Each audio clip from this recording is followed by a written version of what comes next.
Subscribe now and press the bell icon. Never miss an update. Yes we are live now. This is Shivani Singh from examination. हम discuss करेंगे CTET को target करते हुए important questions को, और बिल्कुल यहाँ पर जो है हमारा सेशन सीडीपी में यानी कि बाल विकास में, और इसमें चैप्टर सेकंड है बाल विकास के सिद्धांत यानी कि प्रिंसिपल ऑफ चाइल्ड डेवलपमेंट। और यहाँ से जो है आपके मैक्सिमम क्वेश्चन पुटअप होते हैं, एक दो या क्वेश्चन आपके यहाँ पे एग्जामिनर जरूर पूछता है आपके सीटेट के लेवल से।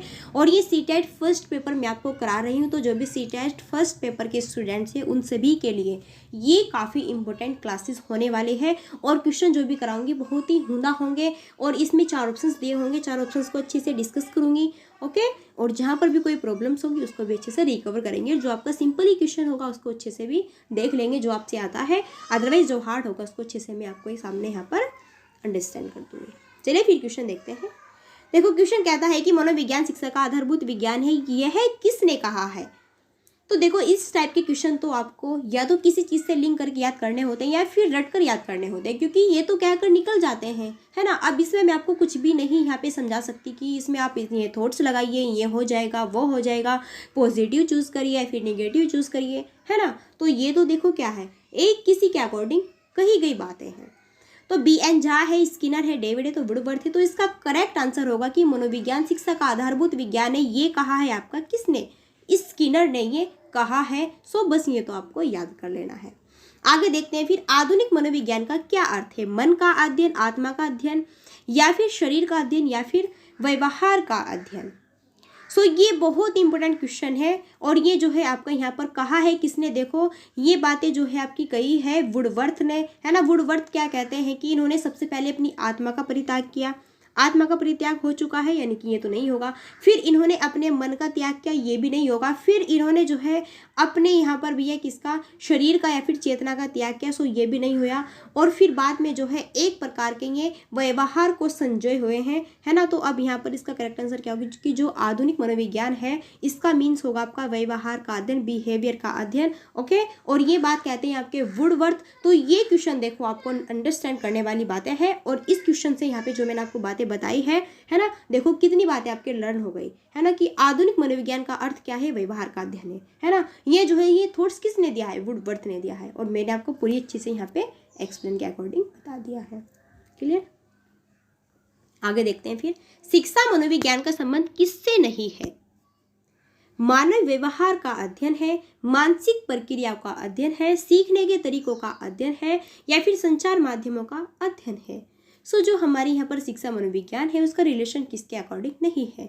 सो बिल्कुल यहाँ पर 4 ऑप्शन करेक्ट नहीं होगा, यानी कि संचार माध्यमों का अध्ययन ये जो है हमारे शिक्षा मनोविज्ञान के रिलेशंस के अकॉर्डिंग नहीं आएगा। तो ऑप्शन नंबर डी राइट है। चलिए फिर आगे है, बालक की शारीरिक व क्रियात्मक विकास की दिशा होती है सिर से पैर तथा शरीर से बाहर के मध्य की ओर, सिर से पैर तथा शरीर के मध्य से बाहर की ओर, पैर से सिर तथा शरीर के बाहर के मध्य की ओर, और पैर से सिर तथा शरीर के मध्य के बाहर की ओर। पैर से सिर ये तो नहीं होगा, पैर से सिर ये भी नहीं होगा। सो यहाँ पर अब आपको देखना है क्या होने वाला है। अब 2 ऑप्शन है आपके सामने। देखो, सिर से पैर ये तो बिल्कुल करेक्ट है। तो देखो, सिर से पैर है तथा शरीर के मध्य से बाहर की ओर है। शरीर का जो हमारा मध्य है उससे बाहर की ओर है। तो यहाँ पर जो है आपका ऑप्शन नंबर सेकंड ये बिल्कुल करेक्ट होगा। ठीक है, चलिए फिर आगे हैं, बच्चे के विकास के शीर्षस्थ सिद्धांत के अकॉर्डिंग निम्न में से सही कथन कौन सा है। ये जो है आपका पंजाब टैट में पूछा जा चुका क्वेश्चन है। विकास सिर से पैर की ओर होता है, विकास पैर से सिर की ओर होता है, विकास मध्य भाग से परिधि की ओर होता है, या फिर इनमें से कोई नहीं। सो मैंने अभी आपको ऊपर बताया है कि विकास जो है ये सिर से पैर की ओर होता है और हमारे मध्य भाग से बाहर की ओर जो है ये चलता है। आगे है फिर, निम्नलिखित में से कौन सा विकास का सिद्धांत है। तो विकास की सभी प्रक्रियाएं अंत संबंधित नहीं है, सभी की विकास दर समान नहीं होती है, विकास हमेशा रेखीय होता है, और यह निरंतर चलने वाली प्रक्रिया नहीं है। अब मैं आपको बता दूं कि विकास के बारे में, विकास की सभी प्रक्रियाएं अंतर संबंधित होती है, ये भी बिल्कुल यहाँ पर जो है आपका कट हो चुका है क्योंकि निगेटिव है इसमें, है ना। और ये निरंतर चलने वाली भी प्रक्रिया है, तो ये तो ऑप्शन हट चुके हैं।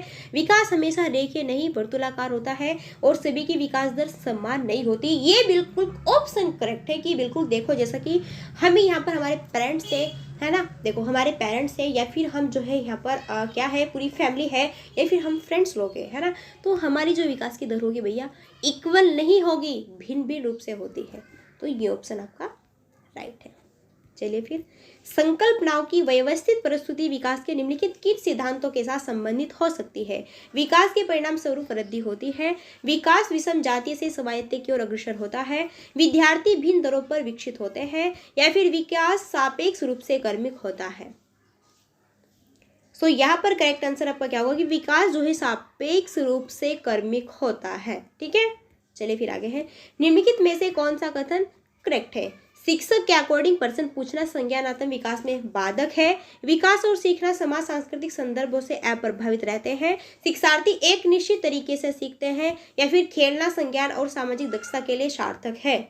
तो बिल्कुल करेक्ट ऑप्शन बताना है। देखो टीचर जब हमसे क्वेश्चन पुटअप करता है ना, क्या वो हमारे लिए बाधक रूप करते हैं, तो ये तो भैया पूरा निगेटिव ऑप्शन है। क्या फिर जो हमारा डेवलपमेंट है ना, वो हमारी सोसाइटी और कल्चर्स के अकॉर्डिंग प्रभावित रहते हैं, ये भी आपका निगेटिव है। क्या शिक्षार्थी एक निश्चित तरीके से सीखते हैं, ये बहुत ही गोल्स के अकॉर्डिंग सीखते हैं, तो ये भी यहाँ पर इनकरेक्ट ऑप्शन होगा। तो बिल्कुल राइट ऑप्शन जो आपका होगा बिल्कुल वो होगा क्या, ऑप्शन नंबर डी। तो बिल्कुल ताली बजा दीजिए जिसका भी करेक्ट आंसर हुआ है कि खेलना संज्ञान और सामाजिक दक्षता के लिए बहुत ही क्या है, सार्थक है। आगे फिर, एक आदर्श अध्यापक में पाए जाने वाला गुण है लोकतंत्रात्मक दृष्टिकोण, विषय वस्तु पर अधिकार, बाल मनोविज्ञान का ज्ञान, या फिर ये सभी। तो एक आदर्श अध्यापक में पाए जाने वाली क्या क्वालिटीज होती है, बिल्कुल लोकतंत्रात्मक दृष्टिकोण भी होना चाहिए, अपनी पूरी विषय वस्तु पर अधिकार, उसके बारे में पूरी जो है जानकारी, पूरी नॉलेज होनी चाहिए, और बाल मनोविज्ञान की नॉलेज तो पूरी होनी चाहिए बच्चों के बारे में कि बच्चों को कैसे सिखाया जाए, बच्चों को कैसे समझाया जाए, बच्चों को कैसे अनुकरण किया जाए, है ना, बच्चों को कैसे विकास किया जाए। तो बिल्कुल ऑल ऑफ दीज यहाँ पर करेक्ट होगा। चलिए फिर आगे है, एक अध्यापक या फिर अध्यापिका ने पाया है कि एक विद्यार्थी वर्ग बनाने में कठिनाई अनुभव कर रहा है। उसने अनुमान लगाया कि वह हीरे डायमंड का चित्र बनाने में भी कठिनाई अनुभव करेगा। उसने इनमें से जो है किस सिद्धांत पर आधारित होकर यह अनुमान लगाया है। विकास निरंतर ये होता रहता है, अलग अलग लोगों के लिए विकास की प्रक्रिया भी अलग अलग होती है। विकास एक व्यवस्थित क्रम में होने की प्रवृत्ति से संबंधित है। विकास की प्रक्रिया एक जो है उत्परिवर्तनीय प्रक्रिया है। सो अब आपको चूज करना है कि इसमें जो है आपका बिल्कुल करेक्ट ऑप्शन क्या होने वाला है। सो यहाँ पर करेक्ट आपका ऑप्शन होगा कि विकास एक व्यवस्थित क्रम में होने की प्रवृत्ति से संबंध है। क्लियर है। देखो जब एक हमारे टीचर्स है या फिर हमारी क्या है अध्यापक या फिर अध्यापिका है, ठीक है, उन्होंने अपने स्टूडेंट्स को देखा कि वो जो है एक वर्ग बनाने में अपनी कठिनाई एक्सपीरियंस को यहाँ पे जो है क्या करता है, उसमें थोड़ा मतलब कि कठिनाई को फील करता है ना। तो उसने ये अनुमान लगाया है कि अगर मैं इसको डायमंड का चित्र बनाने के लिए दे दिया जाए इनको, तो ये क्या करेगा, उसको भी बनाने में इसको जो है कठिनाई अनुभव करेगा, है ना। तो अब ये जो सिद्धांत है हमारे डेवलपमेंट, क्योंकि हमारा व्यवस्थित क्रम में होने के अकॉर्डिंग ये जो है इससे रिलेशन में है। क्लियर, क्योंकि जैसे ही वो आगे आगे डेवलप हो जाएगा, आगे आगे उसका और विकास हो जाएगा, है ना, तो वो जो है अच्छे से समझ जाएगा कि हाँ डायमंड और जो वर्ग है इसको मैं है किस तरीके से यहाँ पे चित्र के अकॉर्डिंग बना सकता हूँ। चलिए फिर आगे है, पूर्व विद्यालय में पहली बार आया बालक मुक्त रूप से चिल्लाता है। 2 वर्ष पश्चात वही बच्चा जब प्रारंभिक विद्यालय में पहली बार जाता है तो अपना तनाव चिल्लाकर व्यक्त नहीं करता, अपितु उसके कंधे व गर्दन की पेशियां तन जाती है। और उसके इस व्यवहारिक परिवर्तन का क्या सैद्धांतिक आधार हो सकता है। बहुत ही इंपॉर्टेंट और लड्डू क्वेश्चन है, बिल्कुल स्पेशल पूछा जा चुका क्वेश्चन है, बिल्कुल आएगा क्वेश्चन, 100% श्योर है।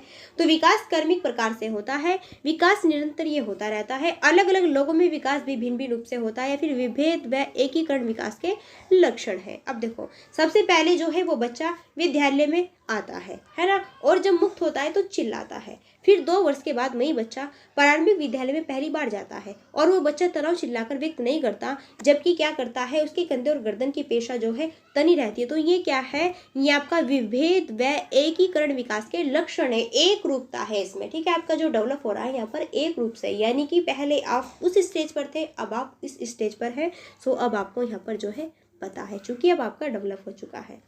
आगे फिर बाल मनोविज्ञान के अकॉर्डिंग शिक्षा के अक्षेत्र में मुख्य स्थान किसका रहता है, बालक का है, अध्यापक का, अभिभावक का, फिर प्रशासक का। ये तो लड्डू क्वेश्चन अगर ये भी नहीं बनेगा आपसे, सो फिर समझ लीजिए तो बाल मनोविज्ञान के अकॉर्डिंग शिक्षा के क्षेत्र में मुख्य स्थान किसका रहता है? बिल्कुल बिल्कुल बालक का है, यही तो आपका करेक्ट है।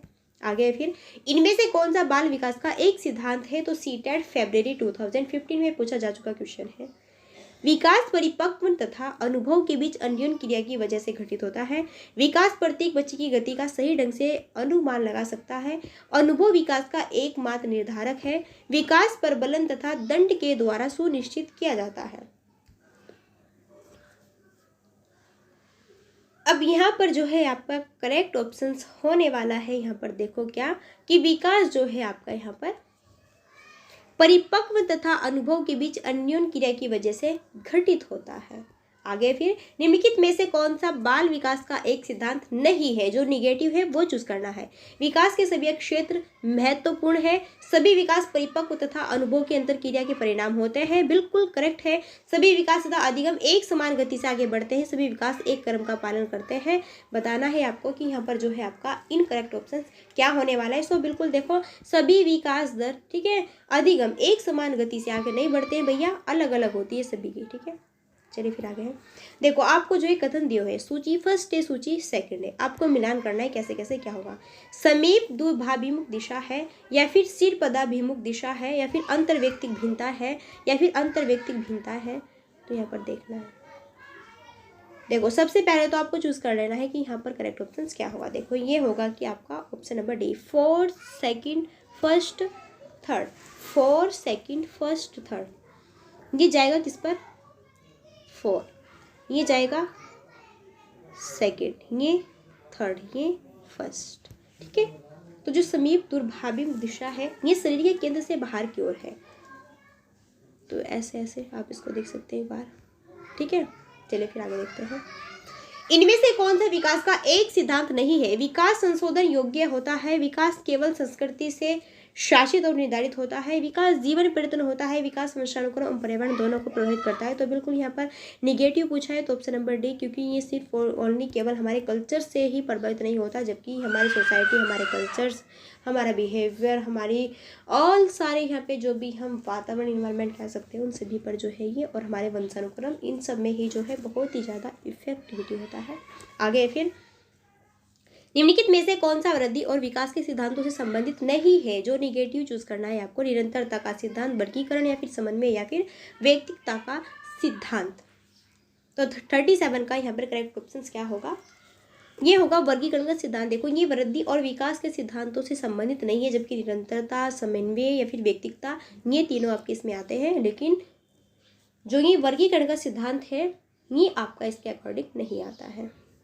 आगे फिर बाल मनोविज्ञान का क्षेत्र है केवल शेषावस्था की विशेषताओं का, केवल गर्भावस्था की विशेषताओं का, केवल बाल्यावस्था की विशेषताओं का या फिर गर्भावस्था से किशोर अवस्था तक की विशेषताओं का अध्ययन इसमें आप करते हैं। सो बिल्कुल यहाँ पर जो है आपका ऑप्शन नंबर डी ये है राइट है। देखो लड्डू क्वेश्चन है सारे, कुछ क्वेश्चन आते हैं जो कि आपसे नहीं बन पाएंगे, लेकिन सारे क्वेश्चन आपसे बन सकते हैं, क्योंकि क्या है बहुत ही ईजी लेवल के क्वेश्चन है। आगे फिर मनोविज्ञान ने सर्वप्रथम अपनी आत्मा का परित्याग किया, फिर अपने मन का, फिर अपनी चेतना का, और अभी वह एक प्रकार के व्यवहार को संजोए हुए है। ये कथन किसका है? टिचनर, वुडवर्थ या फिर वुंट का या फिर मैकडूगल का। सो मैंने आपको बताया है इस क्वेश्चन का करेक्ट आंसर क्या होगा, तो यहाँ पर सी ऑप्शन राइट है, ये होगा आपका वुडवर्थ। क्लियर है? आगे फिर बच्चे के विकास के सिद्धांतों को समझना शिक्षक की सहायता करता है। किस प्रकार से? शिक्षार्थियों के भिन्न अधिगम श्रेणियों को प्रभावी रूप से संबोधित करने में, या फिर शिक्षार्थी के सोसाइटी स्तर को पहचानने में, या फिर शिक्षार्थी की आर्थिक पृष्ठभूमि को पहचानने में, या फिर शिक्षार्थियों को क्यों पढ़ाना चाहिए यह औचित्य साबित करने में। तो देखो बच्चे के डेवलपमेंट के सिद्धांतों को अंडरस्टैंड करना एक टीचर की हेल्प करता है। कैसे? कि शिक्षार्थियों की भिन्न अधिगम श्रेणियों को प्रभावित रूप से, ठीक है, संबोधित करने में। तो ऑप्शन नंबर ए आपका राइट है। सो ये आपके यहाँ पर 20 क्वेश्चन आउट ऑफ 20 क्वेश्चन ये आपको कैसे लगे हैं, और ये जो है आपके क्वेश्चन कितने राइट हुए हैं, प्लीज़ मेरे को जो है कमेंट बॉक्स में ज़रूर बताना है। ओके, अब देखो आपको क्या करना है। इसकी फर्स्ट वाली क्लासेस से पहले भी मैं आपको यहाँ पे 25 क्वेश्चन करा चुकी हूँ, तो यहाँ पे 25 और 20 यहाँ से देखो कितने हो चुके हैं, आप काउंट कर लेना। और देखो ये सारे क्वेश्चन सेकंड चैप्टर के, और हम थर्ड चैप्टर यहाँ पे स्टार्ट करने वाले हैं। ओके, कुछ की यहाँ पे थ्योरीज भी ले दूंगी और आपकी कुछ क्वेश्चन भी पुटअप करने वाले, तो थ्योरीज प्लस क्वेश्चन दोनों ही आ जाएंगे, और लास्ट में टेस्ट सीरीज भी रहने वाली है। सो आप इस वीडियोस को भी देख सकते हैं। और ये थे भैया आपके यहाँ पे क्वेश्चंस। और देखो अब आपको वीडियो चाहिए तो वीडियो को देखो क्या कर सकते हैं आप, लाइक कर देना, वीडियो को शेयर भी कर देना और सब्सक्राइब भी कर देना। क्लियर है। और जिसने किया हुआ है उसका दिल से थैंक्स है, और जिसका मन है वो कर सकता है। सो फिर चलिए मिलते हैं नेक्स्ट वीडियो में, तब तक के लिए so thanks for watching, keep studying, bye bye.